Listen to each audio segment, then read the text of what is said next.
तर हे नायकुडे कुटुंब खरं म्हणजे शिक्षणात एकदम आपल्या इंदापूरकरांना सगळ्याला अवगतच आहे. आता ही आपत्ती जी घडली, नैसर्गिक आपत्ती काय आपल्या हातात नसती, परंतु आपत्तीमध्ये आपण मानवता धर्म कसा पाळला पाहिजे हे नक्कीच आपल्या हातामध्ये असतं. आणि हेच या नायकुडे कुटुंबाने आणि आपण या ठिकाणी आता सर्वांनी केलं असं मला वाटतं.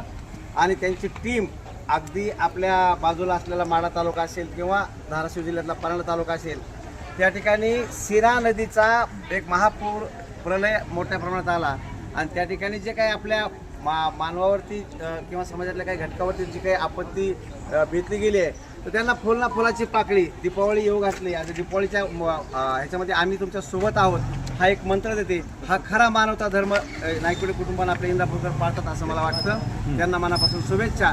म्हणून आम्ही शुभेच्छा देण्यासाठी या ठिकाणी आलेलो आहोत. सर, खरं तर तमाम महाराष्ट्राला एक माहिती देतो की हा सीना नदी पात्रातला माढा आणि परांडा तालुक्यात जी पूरग्रस्त बाधित लोक आहेत त्यांच्यासाठी ही मदत करतायत. परंतु ज्यावेळी सांगली आणि कोल्हापूरला जो पूर आलता, महापूर आलता, त्यावेळी सुद्धा हीच सरळ 100 जणांची